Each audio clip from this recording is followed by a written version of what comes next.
Hello, ladies and gentlemen. This is Alan with Grave Reviews. My co host Chris is with me tonight, and we are excited to be with you. Last week, we ran into a little bit of adulting issues because, let's face it, adulting does kind of hurt and it kind of sucks for most of the time. Gets in the way. So we did do I did a real quick review of Bone Tomahawk. So at the end of the show tonight, we will place that on our shit list. I wanted Chris to be here to be part of that because, let's face it, that's what we do together, and I like it to be that way. He doesn't. He also doesn't want to take all the blame for where it goes on the shit list. This is true. So next question is a simple one. How are you, sir? I'm doing all right. Doing all right. We just had the spooky season. I spent the weekend in Salem, Massachusetts for Halloween weekend. That was good, and it's good to be back here. Cheers, buddy. Cheers to you too, my friend. It's good to see you, and it's good to see all the peoples out there. So a couple weeks back, when my wife and I took our vacation, I went to, of all places, Cleveland, Ohio. Yes. And we went to the haunted horror house restaurant, and it was cool. So fun. I really should have loaded some clips down to show everybody. But the thing that Mar and I both really loved about this is that the not only was it was Beetlejuice night, so not only did we have all the Beetlejuice stuff around us, but instead of coming out and like banging the little tambourine and singing "Happy Birthday," all of a sudden you hear the Purge siren go off. Oh, right. Right. And you hear this voice come across the speaker. This is not a test. It is the Purge. Well, Mar jumped, right? Because the light. Yeah. I mean, it was so cool. And I'm like looking around like, I'm so excited. And they've got these flashing lights and they're dancing with the lights and all this stuff. Awesome. And it was really cool. It was really a lot of fun. What was the name of that place? It's Haunted House Restaurant in Cleveland, Ohio. Shout out to them, man. That sounds fun. It was a great time, and it's year round. Nice. They have like people walking around in costumes. So it was funny as I asked. I asked my server, said, "Am I allowed to get up and walk around and take pictures?" And she said, "Absolutely, no problem." And at one point, I was standing there, and as I turned, my Michael Myers was behind me, and I turned into his knife. And I was like, "Damn it. This is my place." And literally, I said, "These are my people." Yep, absolutely. And so and at one point, like the nun was out and walking around, and this, that, and the other. So I got a T-shirt, and the T-shirt has Michael Myers on the back. It says it's a knife life. That's great. It was awesome. It was a great time. Literally, the whole time I was there, I more than once I looked at Mar and said, "Man, Chris would love this." Yep. So, Hey, look who's in the house tonight. Tina, it is so good to see you. It seems like it's been a while. Thank you so much for coming in and seeing us. Lunar Girl is here and Mara is here. And so thank you so much for tuning in. Chris, would you like to tell everyone what we're getting ready to get into before we actually get into it? Yeah, let's start off. Welcome to Derry. Welcome to Derry, a town steeped in forgotten horrors, missing children, tragic loss of life, sometimes on a super grand scale. We open our story, 1962, knowing what happens 27 years into the future. Now we know what's going to happen some years from now because in the movies, chapters 1 and 2, which are runners of the show, were in charge of that, and as well as the book.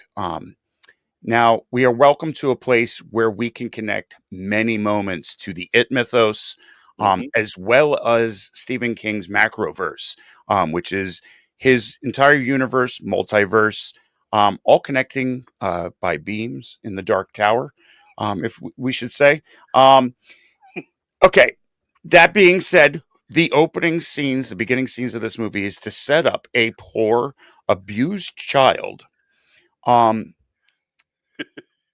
finding a way to try to get away from the town that's keeping him down, and Pennywise found a way for him to poop my pants. I'll poop your pants. He pooped my pants, man.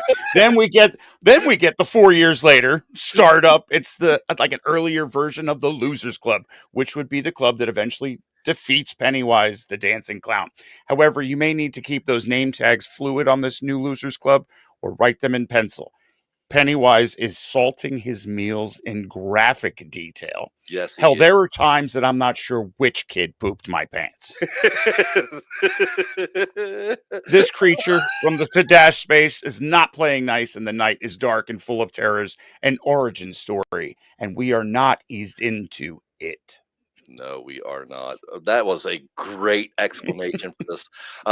You know what, though? I would be remiss if we didn't play our intro before we jump in any further.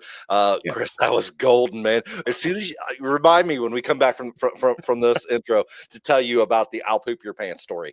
Let's get it going.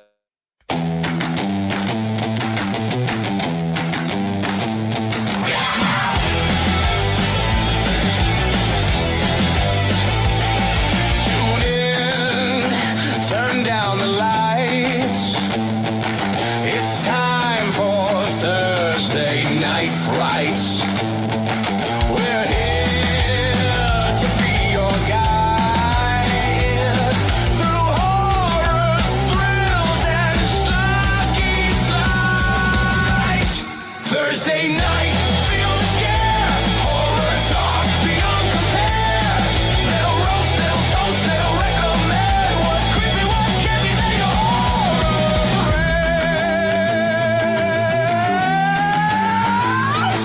From slashers to ghosts, they've seen it all. Monsters and mayhem, they'll make the call. Is it a scream or a total flop? They'll tell you what's hot and what's pure schlock.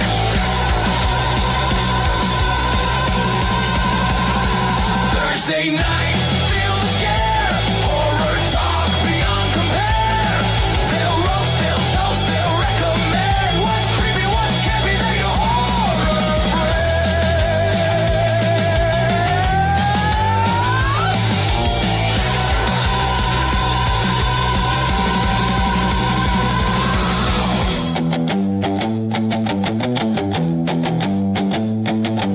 We lift a drink and toast to you. The talking dead know what to do. With laughs and chills, they'll set the tone. Thursday nights, you're welcome home. So join the fright, don't miss the show. Alan and Chris are here, ready to go. They'll roast, they'll toast, they'll recommend what's creepy, what's campy, they horror.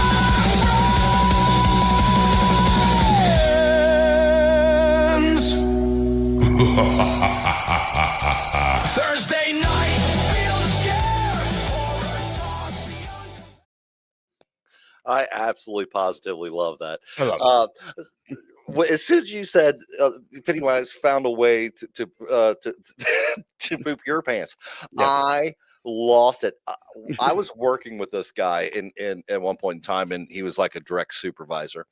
And someone made a comment about it scared the poo out of me or something like that. And nonchalantly, as he's walking through the area, without batting an eye, he goes, "Oh yeah, well I'll poop your pants," and I lost it. So as soon as you said that, I was like, "Oh my god, that's so funny." So It came anyway, close, man. Getting into this show just off the bat, I didn't really come into it much expectations. I stayed away from the trailers. I knew it was coming. I saw a couple pieces of the teaser, and I'm like, I want to keep this fresh. yes, I'm not going to look at anything. I'm going to go into this fresh. I'm glad I did, because the second watch through, the Easter eggs or just the nods to a lot of things are just. It was so fun to kind of take it in, watching the show and not having those things spoiled by the trailer. Yep. So, this is a wild ride, dude. I will tell you. I don't know. Okay, so there is so much here. Okay, I don't even know where to start. Mhm. First of all, I have to start here. Chantel is in the chat. She is. Yes, Chantel. For those of you who don't know, Chantel was a host, co-host of mine a while back, and we had such a great time. And I know that she's living a wonderful life now, doing other things. She hasn't been able to be on, but thank you so much for taking the Thank you for time to come stopping by. be with us tonight. We really appreciate you. So anyway, we could spend this whole we could spend an hour easily breaking down just the Easter eggs that were in the first two episodes. Oh, But easy. I think the one thing that for myself it has to be brought up Mhm. is the fact that they found a way to tie the shine into the world of Pennywise. So Um, good, dude. and, And and handled with such care. I was oh, so happy to see it happen. we've got Um, Dick Halloran, a young origin story of Dick Halloran. yes, He has the shine. He knows what it is. It's being used, abused, taken advantage of by, of course, the United States military for purposes of Cold War technology. Because you can sniff out crazy, scary stuff that we can drop on the enemy. yeah. I just don't. At first, okay, I'll be honest with you. At first, um, I was not happy about the whole military part of it. Yeah, I wasn't sure if I was going to like it. But they handled it so well. Um, and the fact that we have this guy who's taking on the role of Scatman Druthers, Yeah, and the fact that they're showing him as a young man and where his he can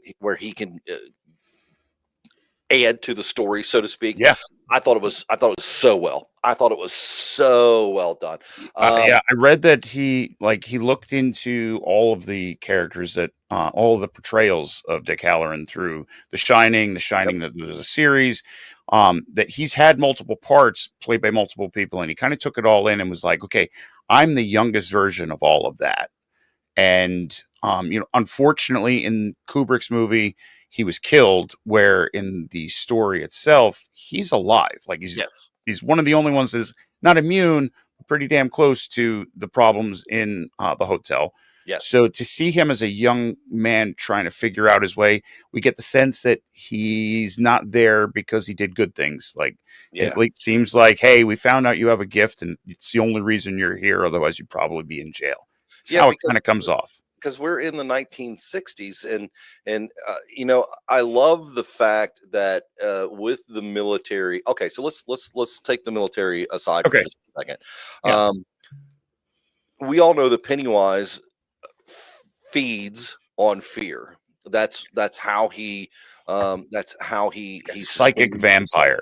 Great way to put it. Psychic vampire.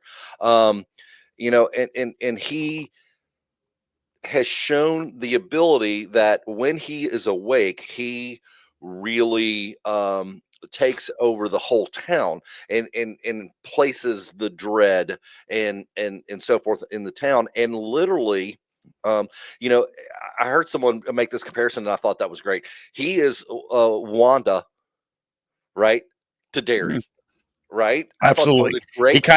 He kind of puts some boundaries upon it. It becomes its own world, Huh? reacting in its own way. Yep. There's a spell that blankets this town that makes it a hostile place, an oppressive place, in order It- to build that tension. Because Yep. that he in the book, it's described as him salting his meat. Yeah. In real life, you can kind of look at it as when they say a butcher, you want to humanely dispatch an animal in order for food, because chemically things happen when there's fear and whatnot. So there is some science to the fact that maybe he Yes. likes his meat to be stringy and acidic or something, Yeah, who and knows? that's why he does what he does in order to take that fear and And I love the fact. season his food. I love the fact that they really, and it's my, and I could be wrong, and I may not be remembering it properly, but I love the fact that they're leaning into that. Seems like more in this series because of like when the boys being attacked, right, by the other children, and all the adults are just standing around, what, like, okay, well, kids will be kids. Boys will be boys, like, don't stop them. And when the newcomer to town tries to put a stop to it, they're all looking at her like she's crazy. Right. Yeah. And as soon as I saw that, I was like, wow, that's because it's never said, right? But I'm just like, it's one of those things that the book does a decent job of building up to because you can describe it better. And I really think they did a great job of making it to make it on into a visual representation of what's described in the book of everyone's under a spell. It's meant to be oppressive. They're meant to be judging. They're meant to. There's dread in no matter what spot. They seem to feed off of the negative. Yeah, it's almost a Children of the Damned type situation where you can tell the adults they're in this case they're being forced to. In that case, it's they're being plaintive. They're being turning a blind eye because they're afraid to do otherwise. But it's the same overall scenario. Even though in this case they don't know that they're turning a blind eye because they're basically being they're just psychically going about their day. All right, so I'm going to tell you a joke that I heard today. Okay. Mary Poppins is. Have you heard this? Mary Poppins and Pennywise are relatives. Yeah. She feeds off of the joy of children. He feeds off their fear. I was like, when I heard that, I was like, that's funny. It works. And it works. Exactly. It works. She kind of comes flying out of nowhere on an umbrella, she's not a dancing clown, thankfully. It's an umbrella, absolutely. Ladies and gentlemen, if you happen to be watching on either X or some other platform other than YouTube, please feel free to join us on YouTube so that you can join the chat. Come on in, say hello. I swear to you, our Talking Dead do not bite, although they might nibble an earlobe every once in a while. But we kind of like that. So anyway, come join us. We'd love to have your opinion on this show, good, bad, or indifferent. We are a lover of the horror community. We are a lover of all things horror, and those things that we don't care about, we still uphold everyone else's opinion as well. Absolutely. This is a horror safe space, so to speak. So Chris, we're given that first kill. Of poor Maddie. Ask you about that. Poor Maddie, who's you feel that this kid, he's got a black eye. He's obviously poor. He's trying to get out of town. I love the fact that they took the things that are bothering him. The kid's coming from a broken home, doesn't know what a family is, and what do you know? The perfect nuclear family stops to pick him up and to give him a ride, and will actually take him out of Derry. And the first thing she says is, "Honey, you look cold. Let me give you a blanket. Let me, So you really start to get the feeling that actually for just a second, I was like, they're gonna like adopt him as their own, whatever. But he's out. Yep, cool. And no, we find out that after we pass the Derry sign twice, that and a little weird liver eating girl in the car, they turn into something weird, and they start chanting, and before you know it, the mother in the front seat is giving birth to a damn giant mutant baby with a wing and a second. Oh no! And it's flying around the car, being held by its umbilical cord. And that whole scene, the birthing scene. So I didn't catch him on my first viewing, Chris, but when the little boy was spelling all the words. Yeah.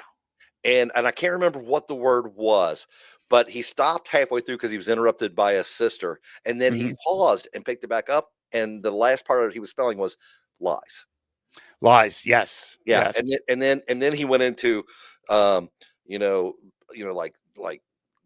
I can't remember exactly what it was, but something along the lines of basically murder and blah, blah, blah, blah. Yeah. It started off weird with the necrosis and why necrosis?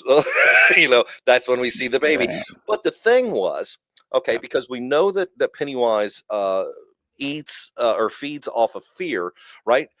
This movie, is taking place right in the middle of the height of the nuclear fear of radiation, and you hear on the radio, that there's this radiation that could be causing birth defects and mutations and blah Right. blah blah, and so here we have Pennywise now feeding this fear. Mhm. Again, it was another one of those little subtle things that made me go, damn, they've really paid attention to what they're doing here. Yeah. And man, I'm gonna tell you right now, that scene. Okay, I had a very close friend of mine describe it this way. He Mhm. said, "I'm watching this screen, and there should have been a voice in the background going, but wait, there's more." Yeah, because there was more. Just when you thought, like, this is so messed up, this is so visceral and so, I mean, just straight gory, but Mhm. also, Victor Prost, the monster maker behind some of this dude, somebody hurt him because You're right. Oh, because there's so much detail into this horror that's coming at him with yes, this mutant baby, and he shows up later too, and it's even worse yeah, somehow somehow. Well, because he's bigger. But it's, you get this kill, and you don't see the kill. You don't mhm, have to, because the lead up was gory enough, yes. Well, and you're left with his pacifier that he's sucking on as, way too old to have a coping, pacifier, coping mechanism. going down the drain, and it's like innocence lost. Like, it's Well, it over. was what it was is it was just like it was just like the boat, the paper boat going Yep, down, absolutely. you know oh and like you said, the innocent lost, and where did the pacifier wind up going? Down the sewer drain. And then we get the title reveal, which was a very not as good as Evil Dead Rise, but No, no, close, yeah. right? Where it comes up out of the water, and you get see the it and all that good stuff. Mhm. And it's a cold open. There is no real opening to the first No, episode. no, that's it. You're in it right off the bat, and then you're like, wow, 4 months later, Yeah. here's a school, and the grass is, grown, and everything's happy, because this happened in the beginning of the year. In And now we're in with April. snow and ice on the ground. Exactly. Right. So, and you have a girl that was friends with him. Obviously, he didn't have many friends, and she felt he was friendly to her, Mhm. and remembering him and trying to figure out what happened, because lo and behold, like Beverly, poor Beverly in the movies, something tried communicating through the drain to her. Little finger kind of came up, and it was old Matty boy, just shy of saying, "We all float down here." Yeah. Oh, and I love the fact that he was singing the same song that was in the title, or Oh, in the movie, which love the movie, which is the Music Man. Great choice. Warner Brothers, good yes, move. They yes, own that movie. They own it.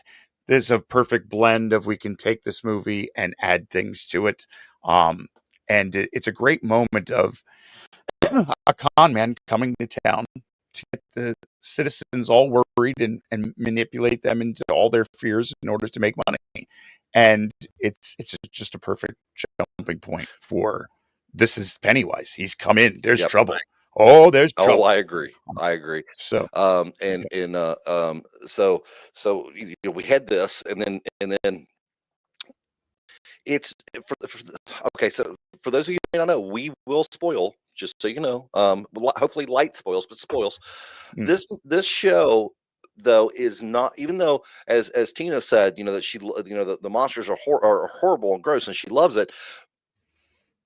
The tension, though, that is built through the story, because by the end of this first uh, episode, I've already bought into the characters. I'm like, I like these kids. I like what they're doing. I like everything about it. I love the fact that they brought the Losers Club together in a different time. Like my kind of. wonderful co-host said, be sure to write that down with Yeah, a pen, they're because recyclable name tags. at the end of the show, 3-4 kids that you think are going to be part of it are gone. My God, those F them kids. That's what they said. They were like, because it's, you build up some You've got Teddy and Phil, who pretended to be his friends. They were paid in Yes. candy to hang out with him. And you have girl Lily that had a moment with him. He took her to the standpipe, which is in the story in the book. It's a very big place. One of Some the kids, spots of evil. one of Right? the spots of evil.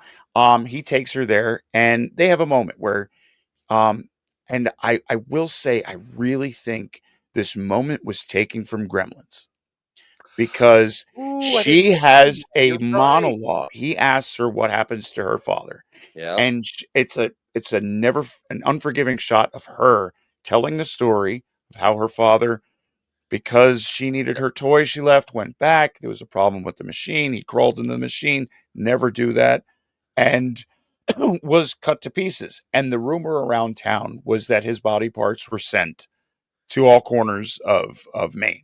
Yeah.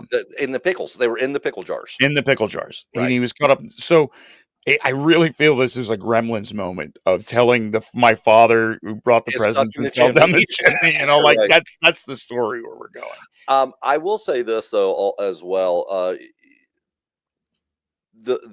Okay, so I have to back up to a little bit to get there.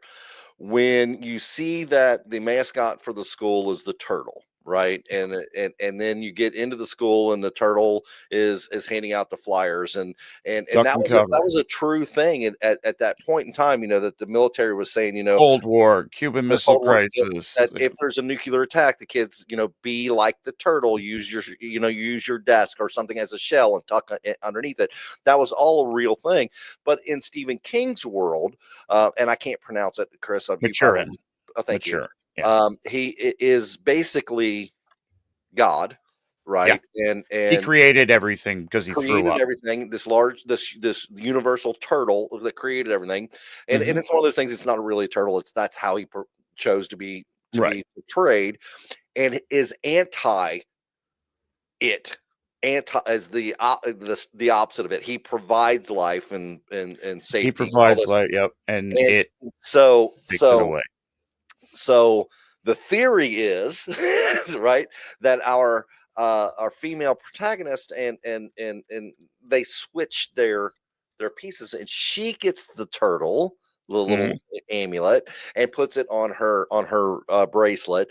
And in Stephen King's world, when you have a talisman that you believe in, that's what gives it its power. Right. And this is why she is one of the only survivors at the end of the show. This is the theory, right? I'm with And you on that. and I I'm am with you. 100%. I'm like, yes, absolutely, because they purposely showed that turtle multiple times in the background, and it showed a prominent, not only when it was given to her, but her wearing it on her wrist, and that happened to be the same wrist that she reached out for And the to other anybody turtle. that's not familiar with Maturin, he is all powerful. He threw up what we know as the universe and the multiverse, but at the same time, he's a pacifist. He Mm-hmm. doesn't believe in getting involved. He doesn't believe in getting involved to stop good and evil. He wants to sleep, and it thinks he's just lazy, but is still scared shitless of him. Mm-hmm. Because, I mean, so how much of a badass do you have to be a pacifist and people are still scared of you?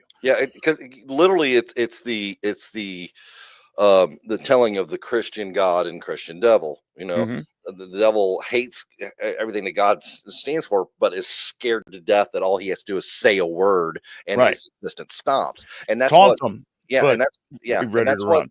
that's what that's the way Pennywise, as we call him, and we don't really know his name or his Yeah. whatever. Apparently, Um, he's a glamour. I think he's basically he is a set of lights that would drive anyone crazy, and and, he and comes and from the voids in space that were left over. and he takes whatever form he needs to take and wants to take to create fear, which I'm sorry, but a demented clown will do that for me all Good day long. choice. Yeah, Solid good choice. choice. So the ending of the first episode in the movie theater, I'm not going to go into a lot of detail, but I am going to say this: there is a couple of kills in that theater scene Mm. that literally made me set back as the title was rolling up, going, "What the Oh.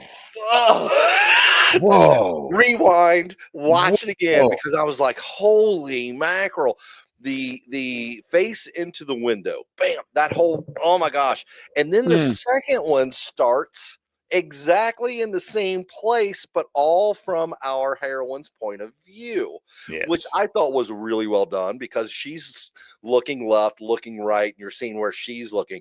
And you have Ronnie that is up in the projector room, and she doesn't get much of a view other than something smashed into the glass, and it was one of the kids that was down there, because Maddie was coming out of the movie. So this is Pennywise that has his hooks into the town, which is very reminiscent of Pennywise coming out of the photographs when they were looking through. It's him. He's got his hold. He is at his most powerful right now. And he's also, because he's just now starting to wake up, he's at his most hungry and ravenous, so he's, and if you were going to strike fear in anybody, he was like, these kids, wait till they get a load of me. Wait till they get a load of me. And the director of this actually made the point to say, yes, this is more brutal than you are used to, but no one has ever shown what he's like when he very first wakes up from that 27-year nap, stasis, because at that point he's at his most hungry, so he's going to be more brutal. And because they took this, they said, we're going to write a series off of the interludes in the book, and the interludes is when Mike Hanlon is looking back into the history of Derry to try to figure out how to destroy this creature that they stumbled upon and promised they would come back to finish if he ever showed up again, way in the future, which would be 54 years into the future, which is when it ends up happening. So having this back here in 1962, we know that nothing, like, he's not going to die. And oh crap, there's some names that if you stuck with the book, if you watched when they were doing the thing, they're not going to make it. Their car has already been set. The wheel is spun. I love the fact that you used over. Okay. Oh my God, he just pulled a Stephen King turn out that just made me so happy. This show is doing that to me itself. Oh, absolutely. And when you're hearing the name of the sheriff, and you're going, hold on a minute here, that is so and so's father and or grandfather, and this woman is so and so's grandmother, and this, and you're like going, okay, I get it now. They're all tied together. The wheel has turned, and Ka is as Ka does.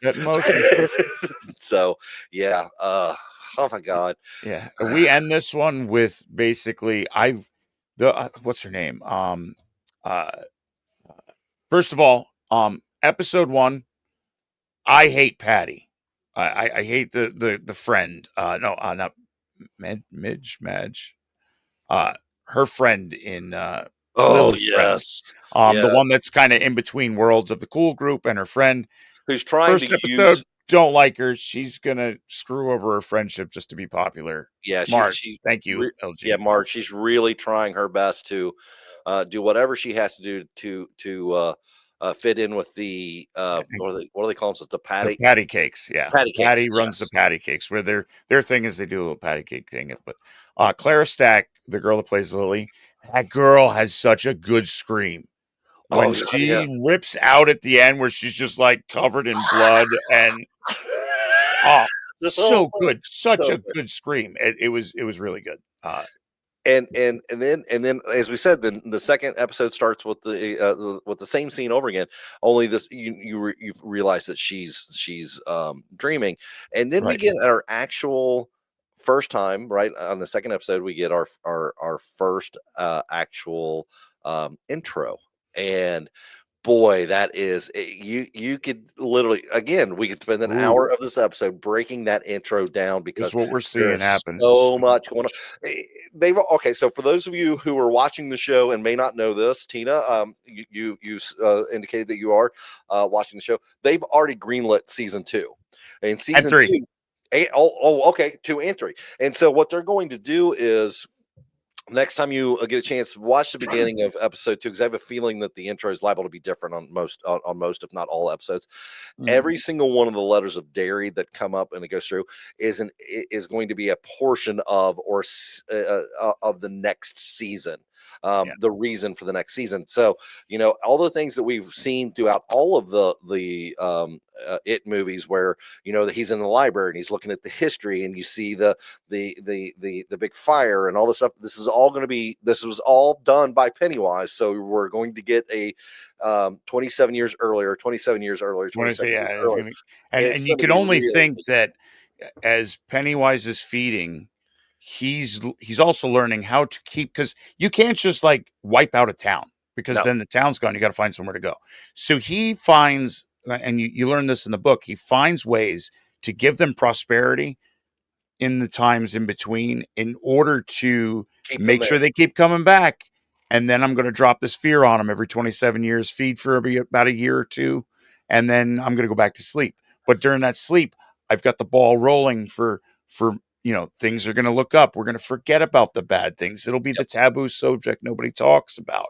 Yep. And I love the fact that also, when he's providing the prosperity, like we said, he's just now waking up. So his carnage is fast and hard and blah, blah, he's blah. hungry. But then he starts to become more of the, okay, maybe there's 6 kids in this town that I'm going to feed on, and I'm going to scare them and maximize first. Yeah. Right. And then hang them up. Yeah. As the story goes. If anyone's seen the movies, you know what we're talking about when we say that. Right. Part of the collection that he's got. In the second one, we get to find out a little bit more about our military personnel, and we get to find out a little bit more about the goings on in the town. And I'm going to say this: there is our director has a thing with birthing people or having people or at the very least umbilical cords. Yeah, because I'm going to tell you what they did on the second one with the mother, where again, it's the biggest fear. This young lady feels as if her biggest fear is that she caused her mother to die during childbirth. That's that's what it is. Will Hanlon, and no, not Will. I'm sorry. No, Ronnie. Thank you. And she. The scene where she pulls the covers up over her head because her dad and her grandmother are fighting and she doesn't want to hear it, and then all of a sudden the sheets turn into basically she's in the womb, and she just burst through, and that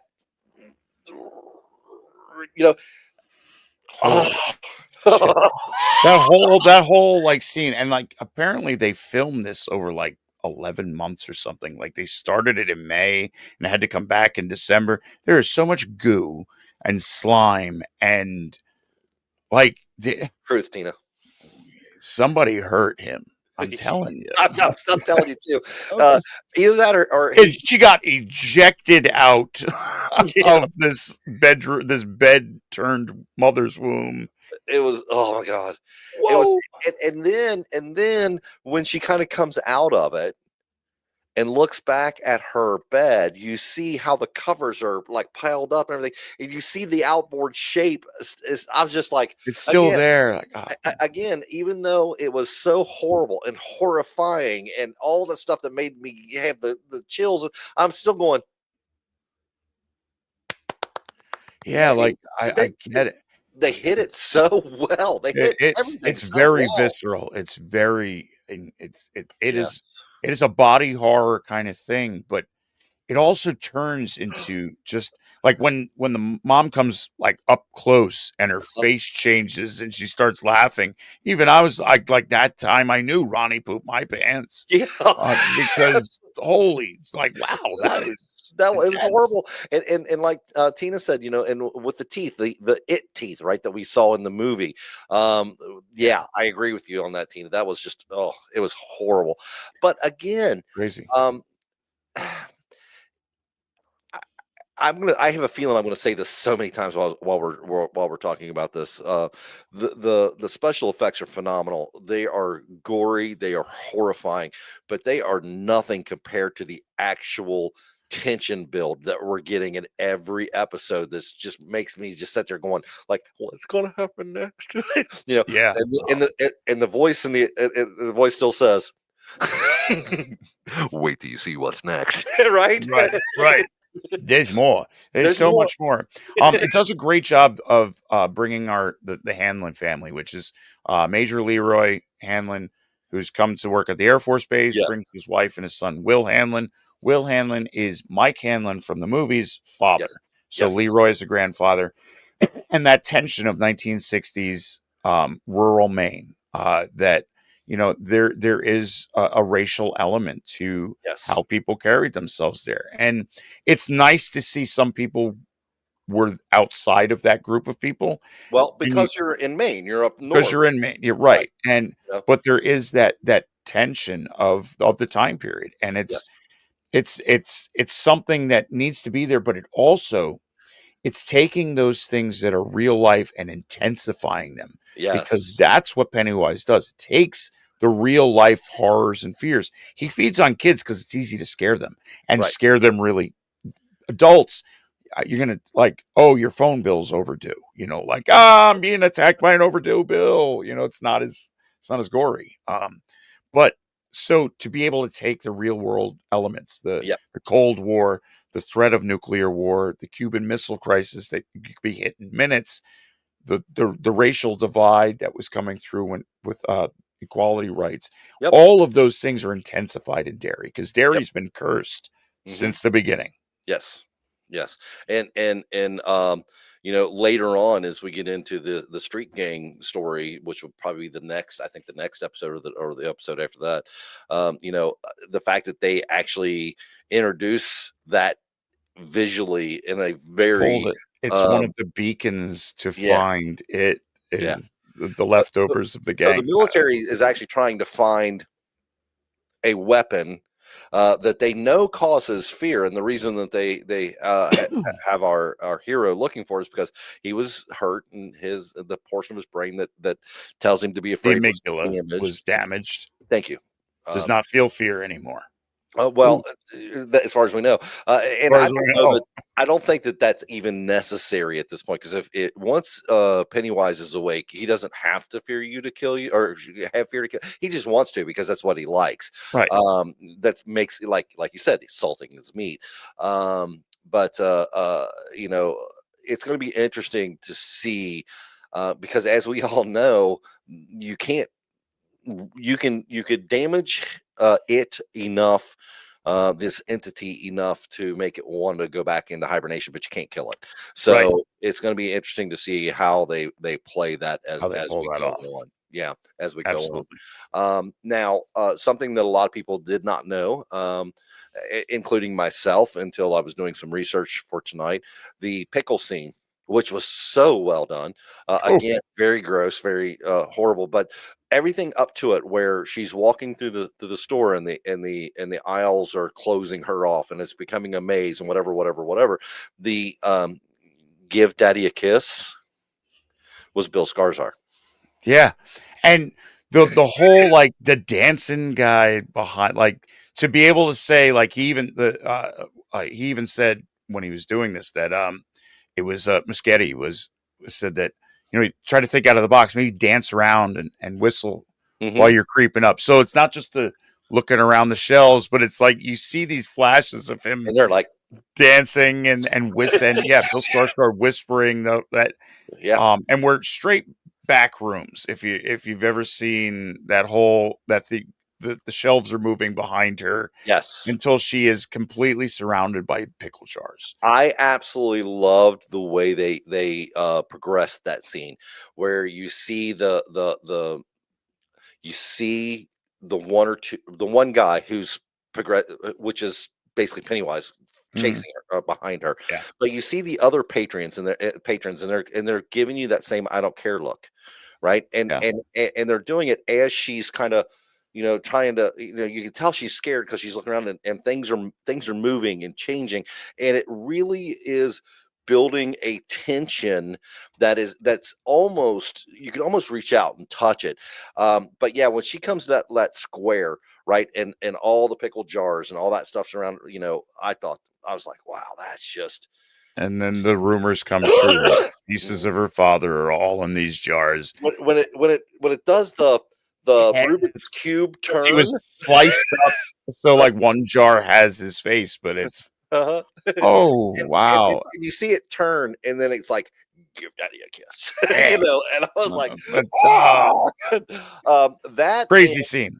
That and the little boy that whose family was Jewish, and the lampshade. I don't want to go into detail. I'm not going to. I don't. That it's rough. You have to have the right. You have to have the right gloves to touch that subject, and I don't. So I'm going to stay out of that because I have a lot of respect for that. It's culturally scary as yeah, and again, it goes to the. Pennywise is going to use whatever he can use that he knows is going to scare you most, and man, that's when we start to actually see the deadlights, right? Are starting to appear. Yep. Again, if you're an It fan, you know what that means. As DB had mentioned earlier, the deadlights are the true image, if you will, of Pennywise and the entity that we know as It. We are 47 minutes into this. We have tried our best not to spoil a lot of it. We're leaving a lot of it open for you to be able to go watch yourself. Chris, would you be willing to how if someone said to you, hey man, should I watch this? Okay, I tell you what, would you you told me a small story about a good friend of ours who was interested in watching this. Do you feel that's something that we can share live? Absolutely. Okay. I have a friend that is a casual horror fan, very selective on what he watches. He's got some of the older horror, some newer horror, but he's very selective. Critters and is like it right up his Critters, alley. right? That's his thing. And I, after watching episode 1, watched episode 2 again today. I had like reached out to him and was like, dude, don't watch this because I'm loving it. I love the lore that we're building off of interludes in the book, the connecting to the movie, connecting to The Shining, connecting to Gerald. There's so many connections in here. Yeah, there's tons. We'll hit on them at some point, maybe, or we'll just talk amongst ourselves about it because it's worth talking. But I was like, please just stay away from this because it'll scare the crap out of you and it sticks with you because it's body horror to a point, but it's done really well in a spot that you will not like this. It's gonna mess with you. I literally told my wife, I said, babe, I know how you feel about horror movies. I told her to be careful about the review that we were going to do last week that I just did a real quick off the cuff. But this one, I told her, I said, babe, you might want to turn the volume down because when we get into a little bit of detail, this is heavy. It is a heavy watch, but it's not a heavy watch that leaves you going, feeling, how sometimes you feel like that oppression when you watch a real heavy movie. You don't feel that with this. When you're done, you're like, holy crap, I can't believe that happened. Let me put it this way. Literally, Chris's this was our only communication beforehand. He says, have you watched Welcome to Derry yet? I said, no, I it's on my short list. I need to watch this week. Dude, oh my God, wow. That was literally it, right? And then I watched it and I said, oh my God, you were right. I mean, it was just like, as a horror fan, I haven't seen anything in a long time that rocked me the way this first episode did, and it continued into the second. And I don't know how they're going to be able to maintain this steam for another 4 or 5 episodes. That's the thing, is there's so much going on. We have a military base that is looking into weaponizing, which we basically find out. We have the connection to The Shining that The Shine is being used for. We've got the pre-losers club that keeps changing members because they're not lasting. They can't keep them alive. You're not making it past one episode. But not only that, but they're being split apart. We've got the introduction to Juniper Hill Asylum that makes it in what, a dozen or more of Stephen King's books. This place is not. This place is more twisted than you think it is. Yes. Because it's not a good place. Lily didn't want to go back there because she's like, I can't go back there, and the poor girl got taken back there. Yeah, and that was another scene in the beginning when you're through the Derry when it's coming back and you're seeing them give a child a lobotomy. And you're like, no wonder she doesn't want to go back there. I'm waiting for Reverend Callahan to make an appearance somewhere. Right. I will mention that in the second one, right. If they make an arrest, poor Ronnie's father, they pin it on him because this isn't the real world. This is Derry. Right. And that's what Bowers, our police chief, if you know, goes and arrests this poor guy. And this is when I watched the trailer. And I watched the trailer and I'm like, oh, Shawshank Prison. That's cool. And then I went, wait a minute. Shawshank Prison went from like late 40s to 63. And it's 1962. Someone's going to Shawshank while Andy Dufresne's in there. Andy Dufresne is about ready and probably already digging his way out. I again, it was one of those things when I saw the time frame, I was like, oh, hold on a minute here. This is me going, wait a minute. And that's why I stayed away from the trailer because I'm like, I'm not watching anything else. Literally, when I watched I didn't watch any of the trailers. It's funny. Yeah. It's funny. God bless my wife for trying, right? She tried. She goes, I went to watch the trailer today just so I'd have a little bit of an idea of what you guys are talking about and if it's really going to scare me or not. She goes, I got to the sewer and I turned it off. Yeah. Good move. Yeah. I was like, that's not good. So yeah, it was good you stepped away because the trailer does it. It's heavy on Pennywise, and we're not heavy on Pennywise yet. Not yet. Because and we may not be for quite a while. Who knows? I'm going to say this: if someone says to me, "Hey, I'm a horror fan," if I know, like for example, you hadn't watched this, and you said to me, "Hey, man, what's your opinion?" I'd be like, "Dude, you have to." Right. I would tell, I would tell Chantel, you have to, because while she may not be into a lot of ultra horror, right? She is a cinemaphile, so she would love this. I would tell Tina, you have to. I would tell the guy I work with, hey man, you have to. But I would tell the other guy, one of the other guys I work with, you might. It depends. It might not be for you, right? Because if you're one of those people who either is into cinematography and are impressed with really good special effects and all that stuff, you're going to love this. If you're someone who is more into the how do they create a story, how do they maintain lore, you're going to love this. If you're like us and you like all of that and you love the gore too, you're really going to love this. So yeah, so far 2 episodes in, right? 2 episodes in, you must watch this. It's a must watch. Yeah. We are building up to a very big moment in the history of Derry. They're going to end with the Black Spot. I think that's where we're going to probably end up. Somewhere. I could be wrong. I don't know. Because this show is an I don't know. Yes. Andy and Barbara Muschietti and Jason Fuchs, I mean, they're coming at us outside the box when it comes to it. And I'm really enjoying the extra lore that's in there. Yep, I love the connections are episodes amongst themselves. Yes. With how it connects to all of Stephen King's works, especially the bigger ones that kind of sit over top of everything, The Dark Tower.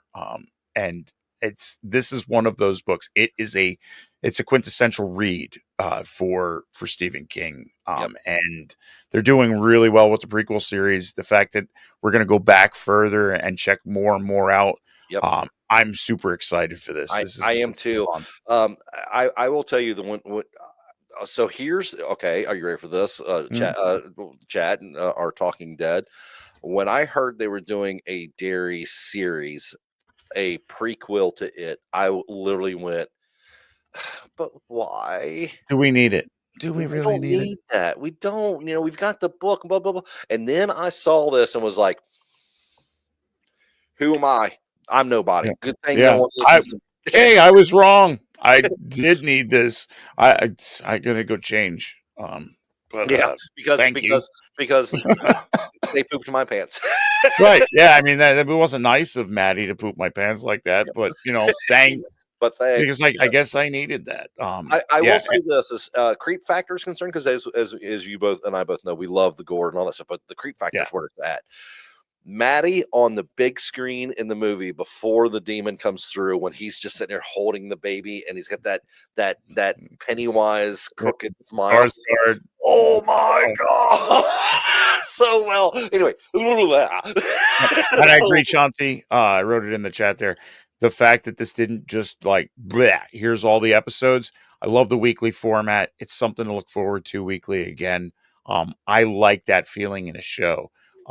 While it's nice to binge something, if when you separate it out by the weeks, it makes the next season a little closer when you finish up. And not only that, but for me, I think in this particular instance, there is, if you had it all together and you just plowed through it, there's so much nuance that you would miss. Yeah. This way, you have a chance to stop and think about the episode and what happened and what went on and all that stuff. So I'm going to say this. For those of you in the chat who have seen it, for those of you who are watching on X who have seen it, leave us a comment. Let us know on a scale from 1 to 10, 1 being a miserable dredge that made me angry that I watched it. 10 is something that just goes way beyond. Sorry, something to go, my mic almost came unplugged. Something that goes way beyond the genre, and everyone should watch it. 5 hits all the marks. Where are you on this one? Is it a 10? I is think it a 9? Is it a 5? What about you, Chris? Here's the thing. I think it's too early to throw a 10 out. Two episodes in, right? 2 episodes in is a little too early to throw 10 out. And like quick jump, I'm like, because this is really good. It's gorier than I thought it was going to be, but I think it was. You can't do gore tastefully, not this kind of gore.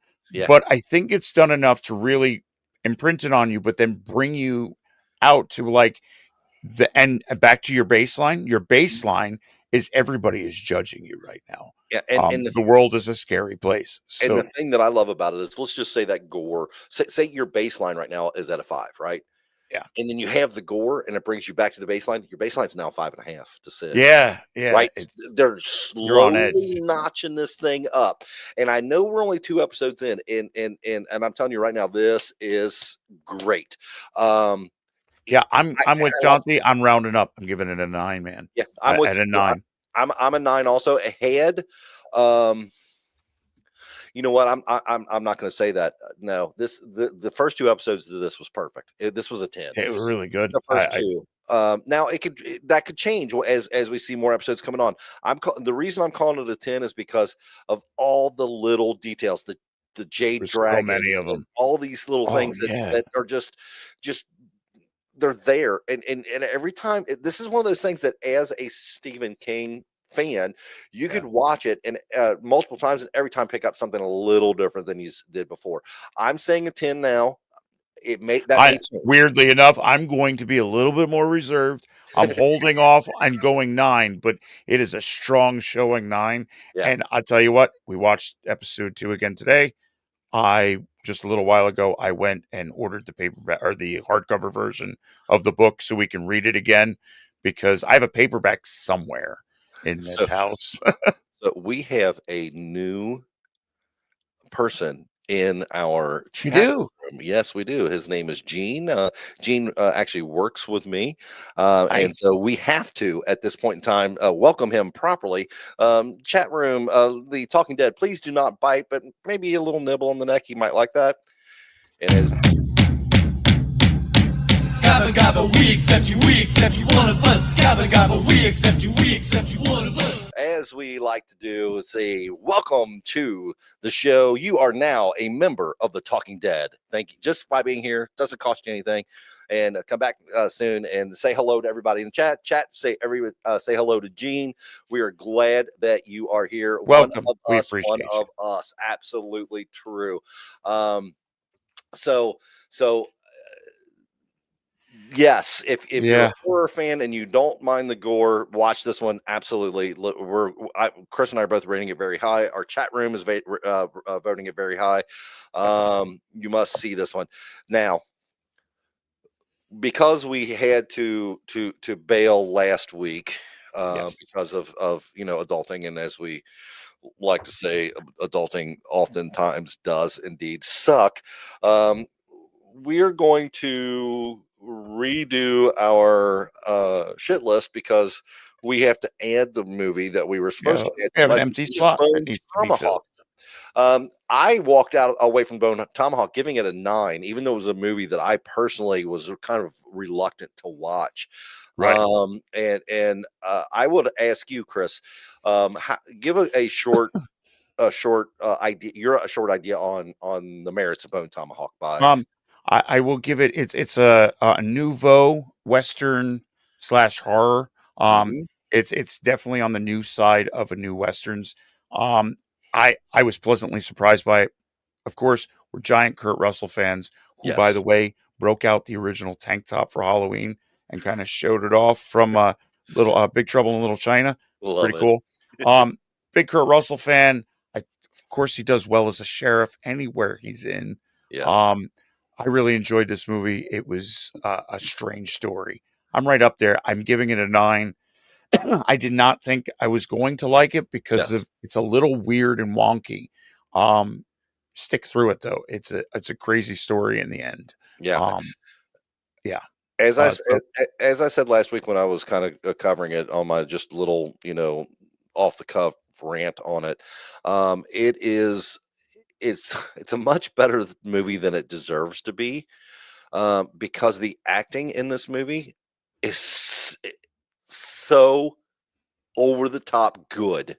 it is. Um, like I mean, it doesn't, as a horror movie, it doesn't deserve this cast to Oh, be. the late Sid Haig Yes. opening up with it. Yeah, it was a great movie in the end. Same, Kel. Same here. My wife will tell you. Same here. Um, Mustache Ride. now, Sorry, I said uh, it. so that being said, right, putting it on our shit list is a different thing, right? We This both is give it a true. 9, but that doesn't mean that it's something that we're going to go back to often, or that we Right. love to do often.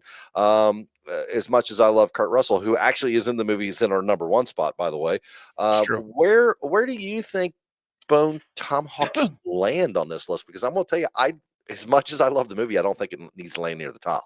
Yeah, I was in Salem. I listened to your go at this movie, and I'm thinking it's just hard to rank because it's a great movie. It is, but I don't. The rewatchability of it, it really hits you hard. Like it hits you to the point where I don't know if I need to watch it again. Yep. Kurt Russell, Tombstone. I'll watch that movie once a week. The Thing. I'll watch that movie once a week. I don't care. Like every time they had an anniversary for it, I'm like, let's go to the theater. Like, because that's my thing. Bone Tomahawk. When he gets and he open and then they pull him up in the air and you're like, oh, he's still alive, and then he's not. And no, I don't need to see that too many more times. So here's what I have to say. What you got? I think that Kelly's going to be happy with me on this. I think it goes right behind. Actually, I'm going to put it behind Black Sheep. I know that's gonna sound odd, but if it were me, I would put it there because I thought Black Sheep was more fun. I just do. This is why we have a show together, dude. Because the first where I rolled to was I have to give LG Sharknado on this one for rewatchability. Just for rewatchability. Yep. I saw it. I watched it a couple times now. I'm okay. I don't really need to see it again because that was some rough stuff going on in there. Oh, there was, and it's one of those things where I look at it and go like this, like everything that's above this is stuff that at any given time, if the mood hits me, I just throw it on and be happy. Yeah. I don't foresee myself ever just going, oh, you know what? I'm in the mood for Bone Tomahawk today. Bone Tomahawk's on again. Let's throw this on, and oh, good, it's that scene. Yeah, and even though I love Kurt Russell, I love the acting, I love everything about it, the story, I like the way it was told, I like everything about it. once was enough. You know, That's it. My wife asked me, how do you describe this movie? I said, yeah, it's heavy. It's heavy.